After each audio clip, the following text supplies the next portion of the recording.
大家好，欢迎来到学识 Plus。今天我要给大家介绍山米蒂英人所著的《剩余97%大脑的使用方法》这本书。首先，我们需要意识到一个重要的事实，这个事实可能会让您对这个世界有新的看法。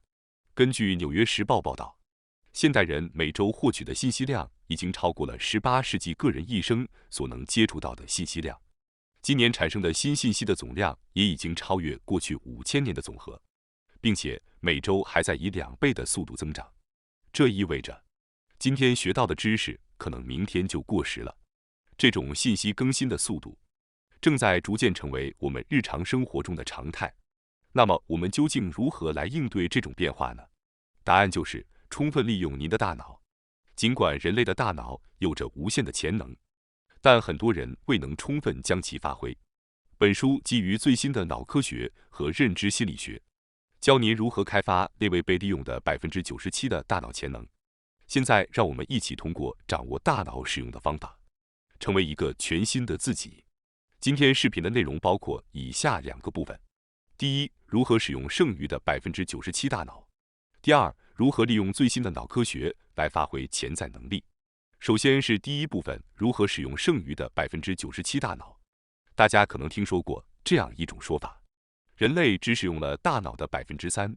作为一名认知科学专家，作者认为这一说法在某种程度上是有道理的，尽管这个3%的数字并没有确凿的依据。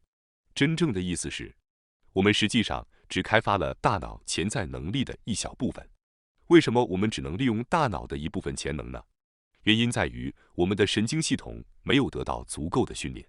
换句话说，就是缺乏多样的经验。增加丰富的新经验能够促使我们进行更多的模式学习，使神经系统得到更充分的训练。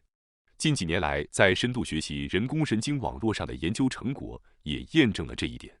举个简单的例子，如果一个人只在东京生活过，那么他对东京的了解是很深入的。但如果这个人还曾在纽约、伦敦、巴黎生活过，他对这4座城市的了解也会很全面。如果他像飞行员一样，每周都去不同的城市，那么他对这些城市的了解也会很详细。然而，这并不意味着因为学习了其他城市的知识，他对东京的了解就会减少。相反，更多的经验只会使他的知识更加丰富。因此，从这个角度看，扩大大脑使用的范围是完全可能的。那么，如何才能让大脑的能力提高几十倍甚至几百倍呢？方法就是学习过去未知的知识和理论。关键在于，大脑不会对已经熟悉的事物进行学习，因为它们被认为是已知的。因此，我们必须不断给予大脑新的刺激。另一方面，大脑无法识别完全陌生的事物，所有的认知都是基于已有知识的连接。换句话说，我们只能识别那些我们已经见过的或与之相似的东西。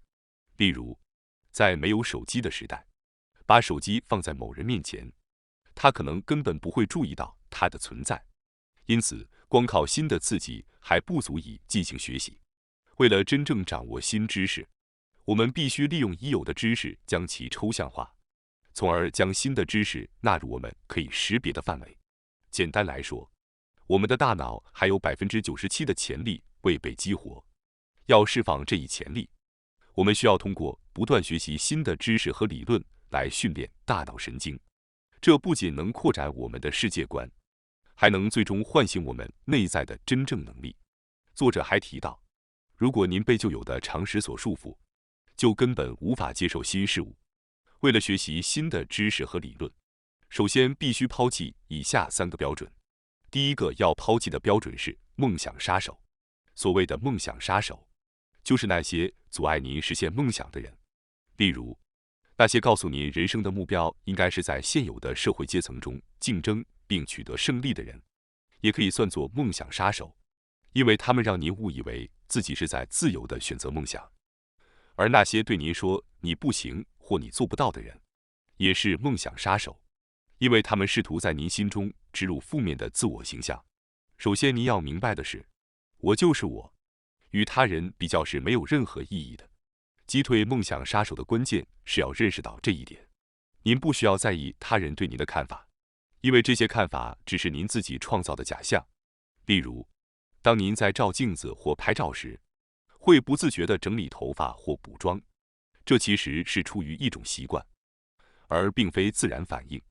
这种行为会让您感到疲惫，因为它让您背离了舒适区，从而产生了压力。最终，您可能会回到原来的状态。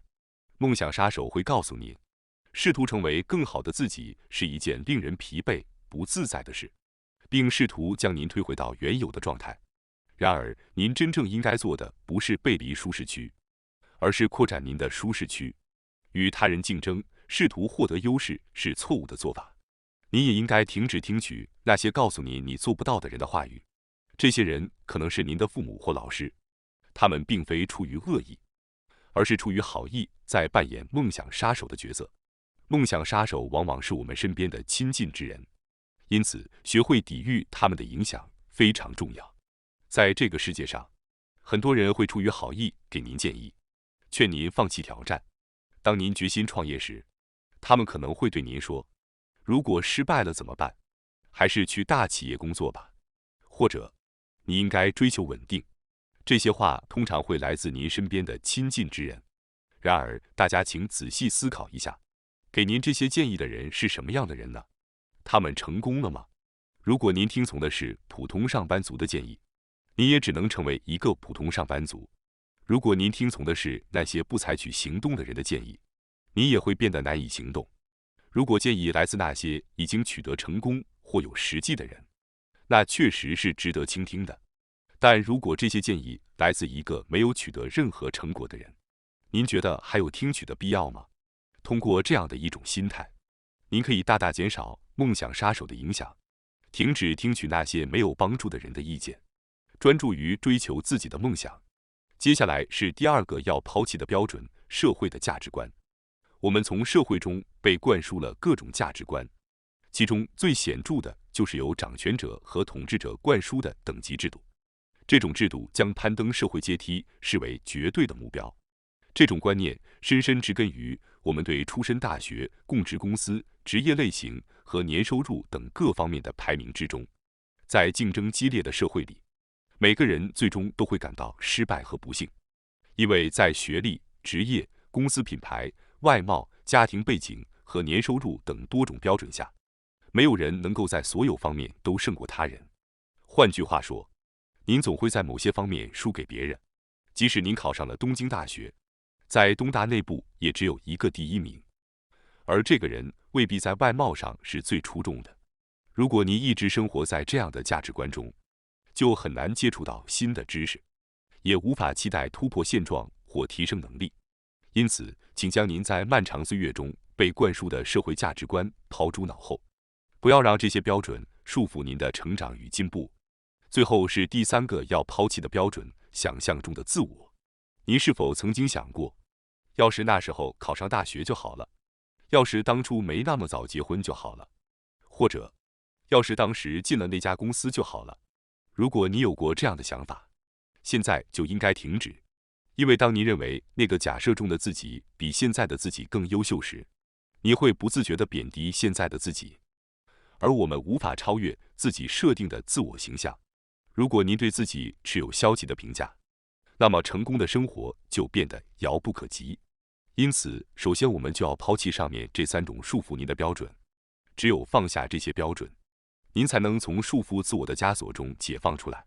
这是提升能力的第一步。从这一刻开始，您的生活将会发生巨大的变化。只有放下这三种束缚，敞开心扉，才能真正接纳新的知识和经验，开启全新的可能性。接下来是第二部分，如何利用最新的脑科学来发挥潜在能力。简单来说，要充分利用大脑剩余的97%，只需执行以下2个步骤。首先是第一个步骤，放弃他人为您选择的人生，自己设定目标。首先您需要设定一个目标，只有当你设定了目标时，您才能开始激发自己的潜在能力。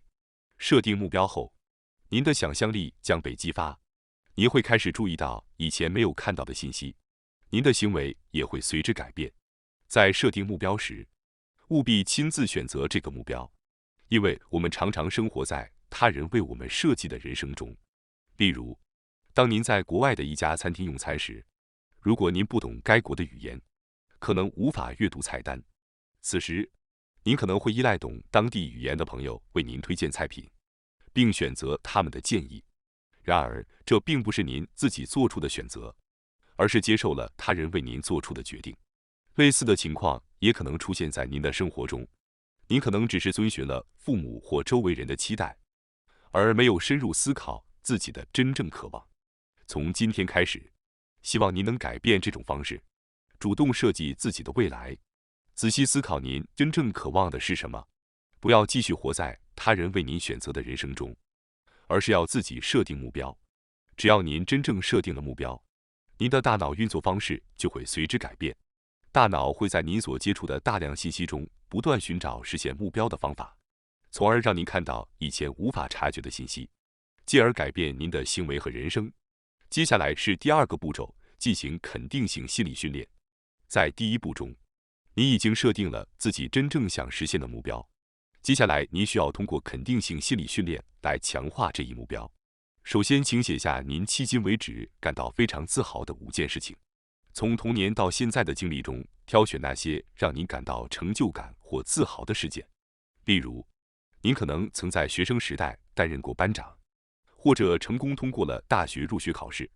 把这些成就写在纸上，并每天阅读2次。在阅读时，请再次感受当时的成就感和快感，尽可能深刻地体验这些情感。通过这种方式，您的大脑将再次经历这些成功的体验，并重新记忆这些成就。如果您每天早晚各进行1次这样的练习，持续4周，您将在脑海中形成一个新的程序。这个过程将极大地加速您的自信心建设。建议您在早晨刚起床和晚上睡觉前进行这些练习，因为此时的潜意识最为开放。此外，您还可以利用通勤或休息时间进一步强化训练。随着时间的推移，您的自信心会逐渐增强，您会更坚定地相信我可以做到。接下来，您可以进一步描绘您的梦想，写下那些即使仅仅思考都会让您感到兴奋或有些害怕的宏大梦想。